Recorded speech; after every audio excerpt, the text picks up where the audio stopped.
Did you did you guys have a chance to see the video?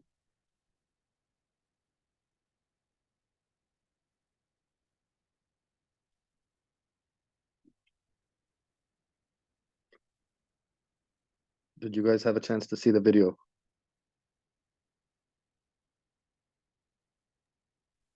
Guys, can one of you reply, please?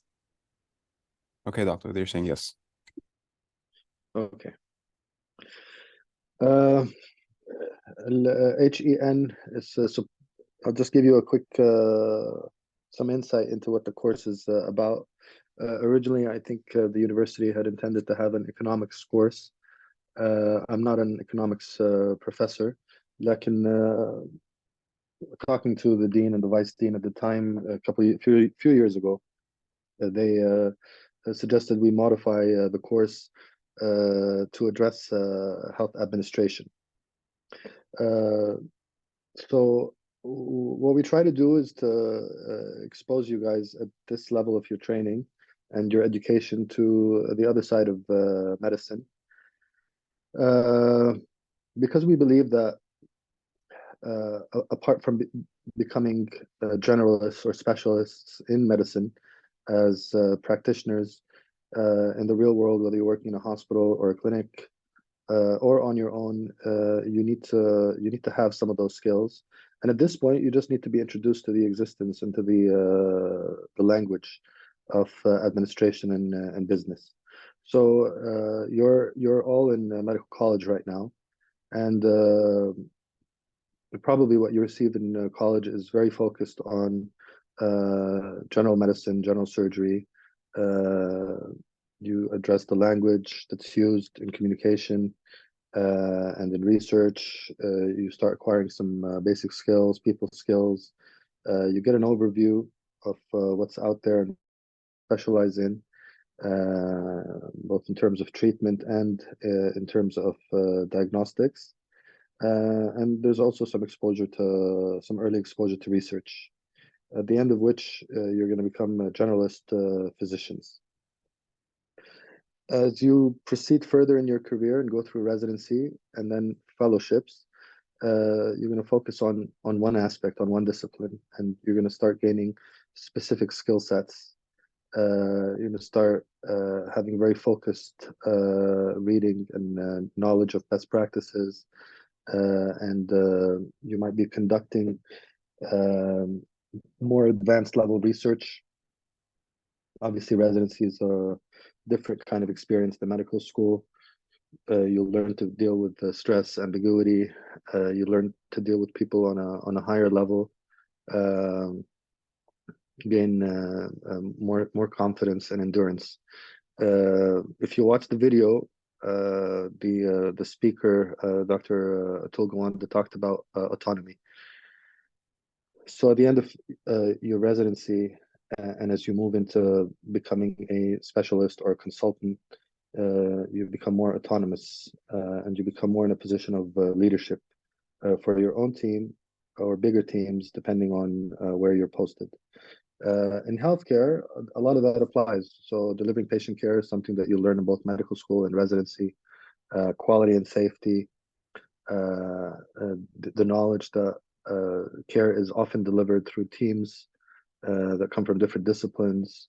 But then there are things that you may not get exposed to, like streamlining care, the value of patient experience, the impact of resources, financial, human resources, and then the market in general, whether it's market competition on the governmental level, on the private level, public market pressures are very significant to our practice. So today we try to help you understand the business side of healthcare and the importance of working within teams and the value of leadership. In essence, it's about becoming part of the system and adding to the system, making the system work. So this is not a business course per se. A lot of people have gone on to have master degrees in different disciplines, including in business and health administration, but that's not what we're advertising for.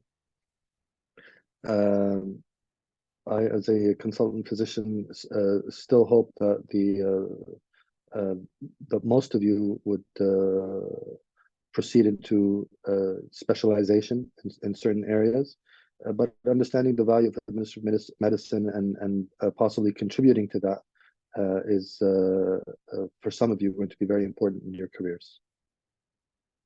So the course is basically an overview of the healthcare profession today. We talk about management and administration terms and concepts. It's a very soft introduction to the business practices in healthcare, and hopefully we encourage physicians to pick up on leadership roles. And hopefully it's a soft course. It should be educational, informative, and fun for you guys. I'm going to assume that you all watched the video with Atul Gawande.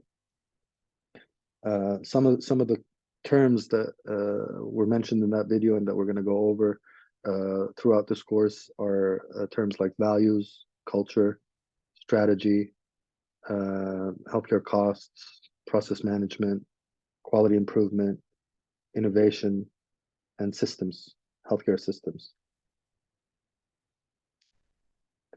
I'll come back to your questions, but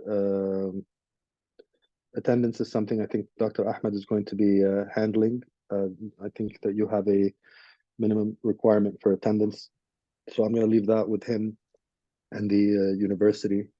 Obviously, like any course, we expect throughout professional conduct and accountability, particularly for the work that needs to be delivered at the end of the course. And if you have any questions, I'll address them, including at this point giving you an overview of how the grading works. Well, having said that, it has changed somewhat from year to year, but there will be grades regarding attendance and the quizzes at the end of every lecture. There will also be a final, and that's a requirement from the university. And then there will be a project that has two parts. One of them is based on the problem-solving workshop, and the other one is based at the strategy lecture. And then both of them, so some of you will do problem-solving, some of you will do strategy, and you'll be broken down to groups to tackle things differently. And then for both, there's going to be a part that you're going to have a small innovation addendum to your projects. That's pretty much it for today. It's a soft introduction. I just wanted to give you an overview and to see if you guys have any particular questions. Next week, we're probably going to talk about healthcare systems. Next week's lecture might be in person and it might be online. I will meet you at least a few times throughout the course to make sure that things are going well and to give some lectures online. Your lecturers are myself and Dr. Raed Abu Talib from Al-Madinah Al-Munawwara. He usually it's difficult for him to fly in, so his lectures will be given online. I, on the other hand, will try to meet you more often to address your questions in person. If you have any questions, now is the time to ask. Doctor, many students have requested to have the course online because some of us will be in KSMC or KFMC and it won't be convenient for us to reach in time. It is more convenient for me to conduct the course online as well, but your administration is keen on in-person lectures. So I will leave that to Dr. Ahmed and the administration, but it is definitely an option for me, but it is not all within my control. Okay, thank you, Doctor. You're welcome. Rania Ahmed asked, can you elaborate more on the quizzes and the breakdown of the grade distribution? So I believe the quizzes are going to be worth, the attendance is going to be worth 10 points. Quizzes are going to be worth 10 points. Your project is going to be worth around 40 points or marks, and then another 40 for the final exam. Something around that, maybe 50 for the final exam, 30 for the project and then 20 for the quizzes and the attendance, or 10, 40, 50, somewhere around that. The project is very important. You don't have to worry about it for now. If you've spoken to previous cohorts or groups, you'll understand that it is at the heart of the course. It's not meant to burden you with the Doctor? with work. Yes, Doctor, so the project is instead of the midterm? there is no midterm. Okay, what about the groups? You will assign the group randomly? How many students are there right now? So in this whole, I'm going to ask Dr. Ahmed to confirm the number, the total number, I and have then the breakdown to male and female groups.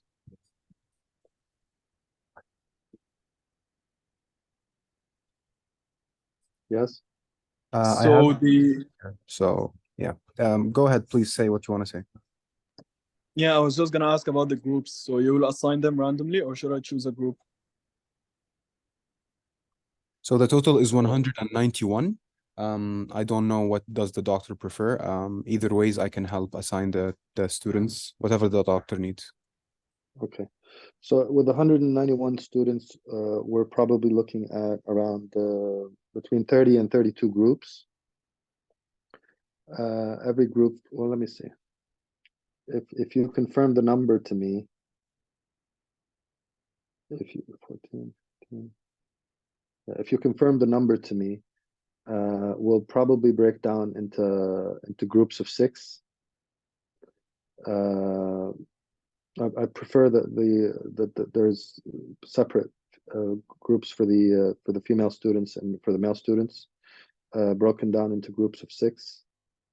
Some groups might have 5. Some groups might have maybe one group might have 7.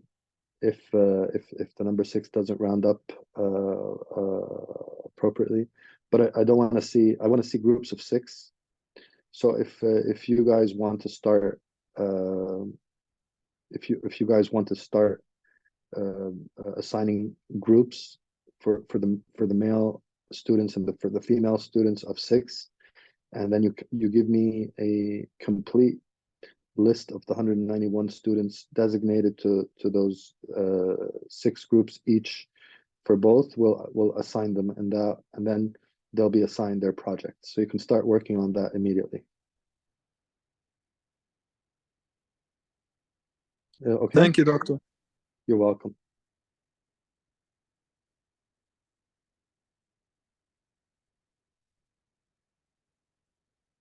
Any other questions?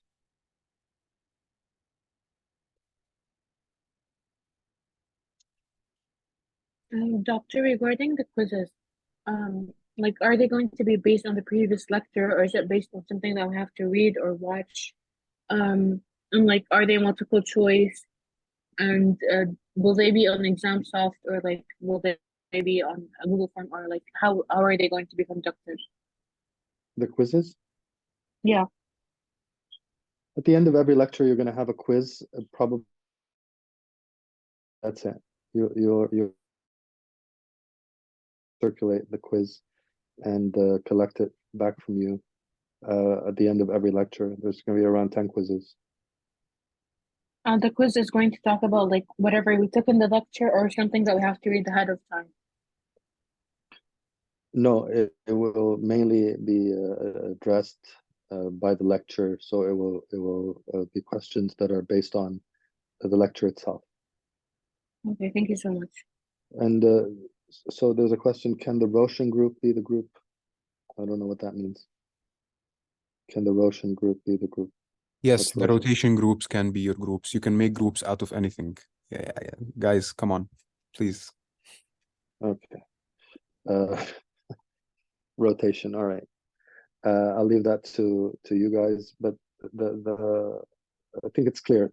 So 6 per group, 6 on 6 males, 6 females, for now, and then once we get them and we review them, we'll approve them. No, I prefer that there's separate female groups and male groups because there's been some difficulties in the past when we try to allow mixing up. So it's just easier for the whole process. So yeah, the last question asked, I want to say that there is going to be some reading, some extra reading, and that will be sent to you ahead of time as well. That will be tested on the final. So there'll be around between 5 and 8 papers. That is just some soft reading that is a supplement to the course, and the final will have some questions that come from that reading material. Otherwise, most of the course will be directly out of the lectures. And the last thing, if the questions are done, the last thing I want to mention is this course is obviously not typical. I know that you guys may have an informatics course. I think you do. I'm not sure if it's here or if it's in Princess Noor University, but I know that there's a.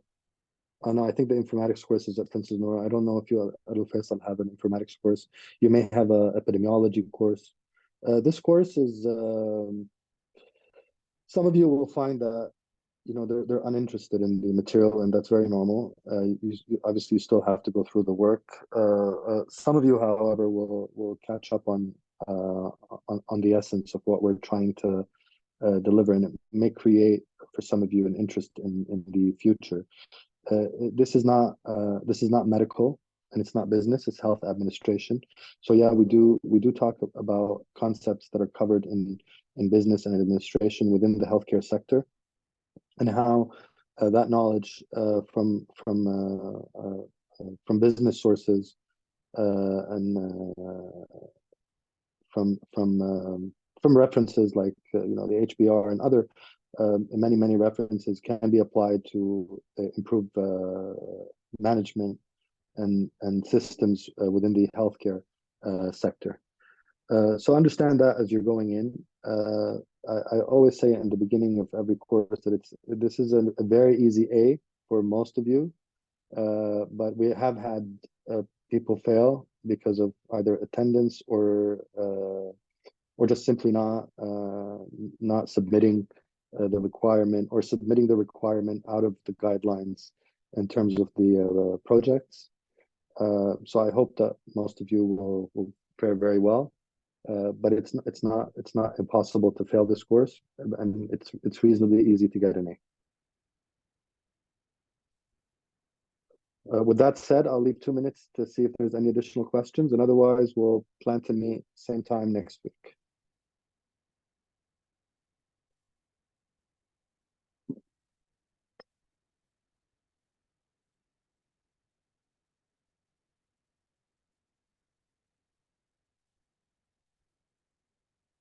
Okay, Dr. Ahmed, I think we've addressed the questions. I think we addressed most of the questions. I don't think anyone has any more questions, Doctor. Thank you so much. All right. So let's meet next week, same time, and then hopefully we'll start. But probably I'll just remind me to send you the quiz of next week's lecture, and then we'll just do it the same way. Got it. All right. So I'm not sure. I think today we missed out on the rest of the group, but they have the recorded session. And maybe we can fix that problem in next week's lecture. Inshallah, I will reach out to the university so we can acquire a premium subscription that allows for more participants to join. That's fine. Thank you very much. All right. Thank you, Doctor. Bye. Goodbye, guys.